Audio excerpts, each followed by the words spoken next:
Before TV, TikTok, and Twitch, there was the circus, a world created on shock and wonder. While they also feature wild animals and scary clowns, the real show was freak show.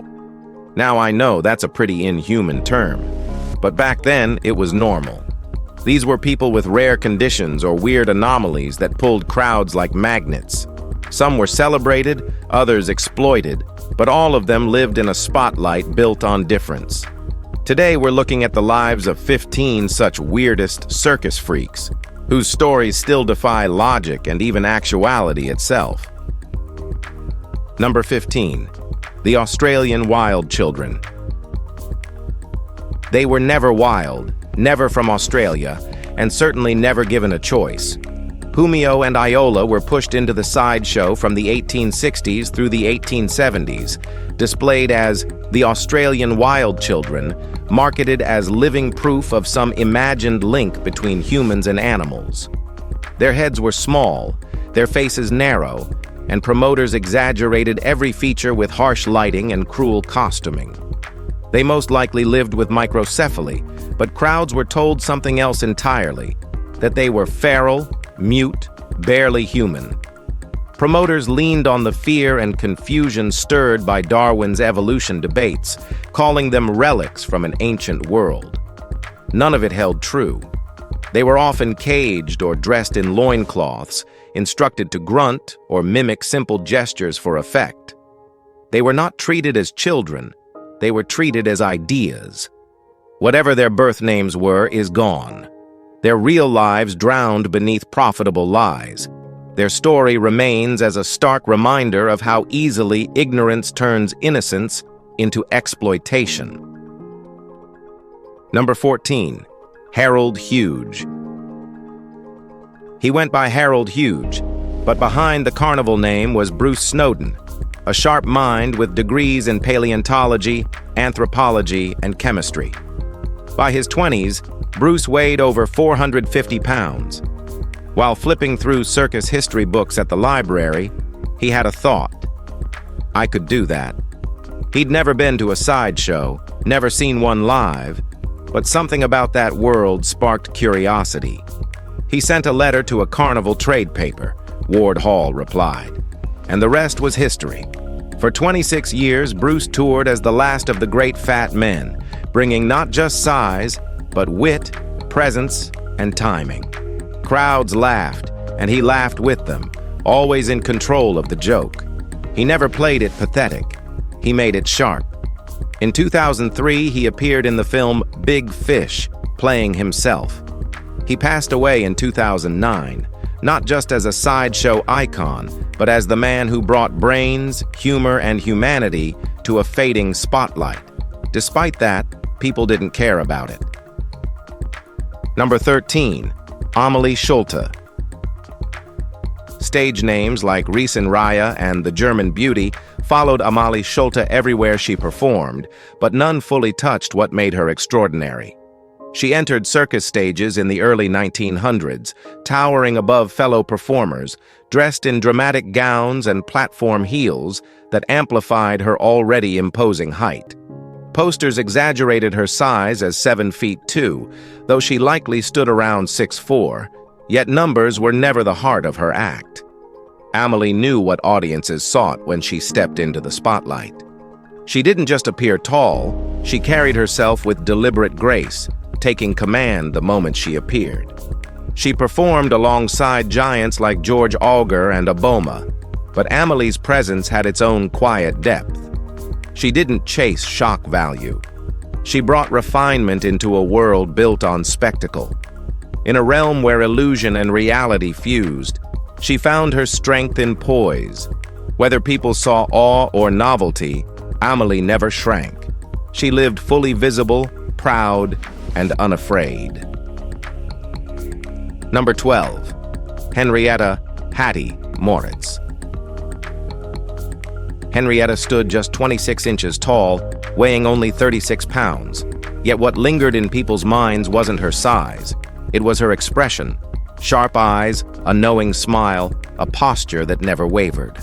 Born in Berlin in 1866, she arrived in America in her 20s and quickly stepped into the dime museum circuit. Posters labeled her the German midget, Germany's mastodon midget, and Lilliputian queen, titles built to sell tickets, not reflect truth. Behind those names stood Hattie, who claimed her space without apology. She didn't rely on tricks or comedy. She presented herself with composed stillness. People gazed at her stature but left remembering her elegance. She never became a household star, yet among performers, she held a reputation for professionalism and quiet confidence.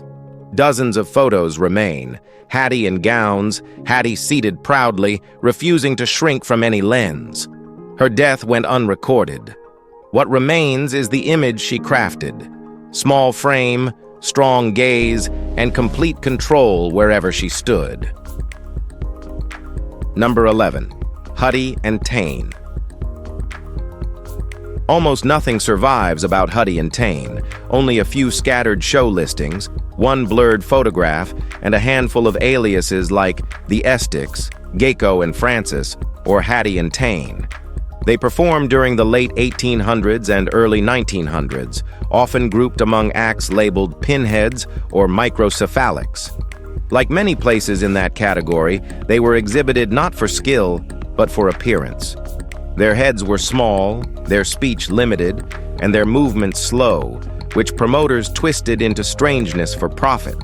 They wore matching costumes, sometimes stylized with jungle imagery, or false tribal themes to deepen the illusion. On stage, they remained silent figures, shaped by whatever story the promoter spun.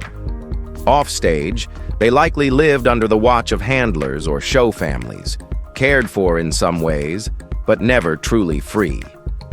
Their lone surviving photo feels fragile, almost tender. Two individuals who never asked for attention yet couldn't escape it. Their story fades without an ending, but for a time, their names drew crowds. Number 10. The Human Shark. Well, only one thing is certain. This photograph. Snapped in 1919 Germany, it shows a man grinning wide, teeth sharp as blades, standing beside bottles and barrels under a banner that reads, "The Human Shark." His name was Girabolo, and his claim was simple. He was the world's greatest drinker. Not metaphorically. His act was liquid, and lots of it. Beer, vinegar, oil, soap water, even turpentine. He chugged it all, straight down, no flinch. Spectators watched in horrified awe as he gulped toxic brews like tap water. Some called it talent, others called it madness. Why he did it, no one truly knows. But the sideshow gave him a platform. His obsession, suddenly an act. No flair, no costume, just a body, a table, and a dozen glass bottles. Off stage, the toll must have been brutal. But Girabolo performed night after night, each swallow a silent dare. He wasn't a magician, he wasn't a trick. He was a man who turned his limits into theater and held the audience with every sip. What do you think about it? Let us know. Number 9. Barney Baldwin. There was always something haunting about the man in the brace. People whispered he had survived a broken neck, and whether that was true or not, Barney wore that story like armor. After a violent railroad accident in 1883, he stepped into the sideshow world, claiming to be the only man alive with a shattered spine. Doctors begged to examine him, but he always refused. He didn't need their approval. He had the crowds, and the brace became part of the myth, part of the pain he carried every day. Off stage, his life fractured in quieter ways. Broken marriages, grief that lingered, illness that clawed at him, and attempts at ending his own life. By the time he died from a fall in Kansas in 1913, there was no spectacle, no spotlight. No one even claimed his body. Yet Barney Baldwin, the broken neck wonder, had already done what he set out to do. Take something unbearable and turn it into something unforgettable. Our world is just weird. Number 8. The Petrified Man. Harry Overdurf never intended to turn into stone. In his early 20s, his limbs began to stiffen, slowly, cruelly, and without relief. Doctors eventually diagnosed him with fibrodysplasia ossificans progressiva, a brutal condition that turns muscle, tendons, and connective tissue into bone. Movement vanished piece by piece. By the early 1910s, Harry could hardly bend, so he became the Petrified Man, appearing in sideshows across the U.S. under titles like The Man of Stone. Some audiences felt pity, others unease. But Harry remained calm, sometimes smiling softly behind the exhibit glass. He toured until 1935, surviving by displaying the painful reality of a body that was literally locking itself in place. Personal details are scarce, but fellow performers described him as composed, a man who quietly endured one of nature's cruelest tricks while offering the public a glimpse into the unimaginable. He wasn't a spectacle by choice, but he faced his fate with dignity and gave strangers something they would never forget. Number 7. Ashbury Benjamin. He didn't leave behind journals or interviews, only a single cracked photograph and a handful of circus flyers with names like Leopard Boy and Ben the Spotted. His skin carried scattered patches of light and dark, a condition known as piebaldism. Sideshow promoters turned that into a story they could sell, branding him the African Leopard Boy, assigning him exotic origins that likely had nothing to do with his real life. Audiences didn't ask questions. They stared, pointed, whispered, and returned for another look. Ashbury stepped into the spotlight with the weight of their curiosity on his shoulders. He never got the chance to tell his own story, but the photograph that survives says plenty. He looks forward, calm, steady, unmasked. No roar, no theatrics, just presence. A man with unusual skin and the courage to stand before strangers exactly as he was. Whatever the truth of his life, the image proves one thing. He showed up, and he never hid. Number 6. The Spinning Star. She didn't just spin, she pulled the entire room into her orbit. Mary Beiruti, known as the Queen of all Oriental dancers, transformed motion into art and performance into poetry. Her act wasn't a warm-up for the circus, it was the reason people bought tickets. Touring with Barnum and Bailey and Ringling Brothers in the early 1900s, she shared the stage with her brothers, who dazzled with swords and rifles. But Mary was the one who made crowds lean forward. In 1906, she shattered records at Madison Square Garden, spinning nearly 3,000 times in under 40 minutes. Sometimes she peeled oranges mid-spin just to prove how effortless it was. Her skirt, stitched with flags from around the world, blurred into a whirl of color. When the music stopped, she'd walk forward calmly and pin a rose onto a reporter's jacket, not a breath out of place. Mary never aimed to shock, she aimed to mesmerize, and every night she hit her mark. Number 5. Captain George Auger. George didn't merely stand out, he filled a room before he even stepped inside. By 18, he was already over 7 feet tall. Born in Cardiff, Wales, he enlisted in the Royal Marines by lying about his age, though military life didn't hold him long. Performance did. Barnum renamed him the Cardiff Giant, dressing him in medals and tailored suits that made his size look almost regal. George didn't object. He had natural presence and knew how to carry it. He wrote a play, married a dancer, and turned the circus world into his own orbit. Fans knew his name. He even sought U.S. citizenship. But life didn't shrink in death. On Thanksgiving Day in 1922, he collapsed after dinner. Removing his body from the second floor required ropes and pulleys while his loyal dog barked below. He was buried in an unmarked grave, yet his legacy kept circulating. Stories of strength, of dignity, and of a man whose size never overshadowed his spirit. Number 4. the Bearded Lady of Geneva. By age 8, Josephine Bois de Chêne already had more facial hair than most grown men. But instead of hiding it or questioning fate, she embraced it. Touring Europe under the stage name Madame Clofulia, she wasn't framed as grotesque or tragic. She was elegant, composed, and unbothered by expectation. While others in the sideshow were marketed through pity or shock, Josephine styled her beard with care, once shaping it to match Napoleon III's iconic look. The emperor loved it so much, he sent her a diamond in admiration. Audiences didn't mock, they applauded. Her presence defied every Victorian standard of femininity, and she never blinked. She married a painter, kept touring, and shaped her identity on her own terms. She never let the world decide who she was. Her beard wasn't a gimmick. It was her defiance, her style, her signature. In a society obsessed with dainty silence, Josephine wore her difference proudly. Number 3, Moira Orfei. Italy didn't just know Moira Orfei, they adored her. With ruby red lips, towering turbans, and the kind of charisma that didn't need lighting, Moira wasn't just part of the circus. She was the circus. Born into a family of performers, she mastered horseback stunts, tightrope acts, and animal training long before most people finished school. But she didn't stay confined to the ring. In 1960, she launched Circus Moira Orfei, stamping her name across Europe in bright letters. While touring relentlessly, she also acted in more than 40 films, stealing scenes with dramatic flair and magnetic presence. Her image became iconic, part royalty, part showgirl, part legend.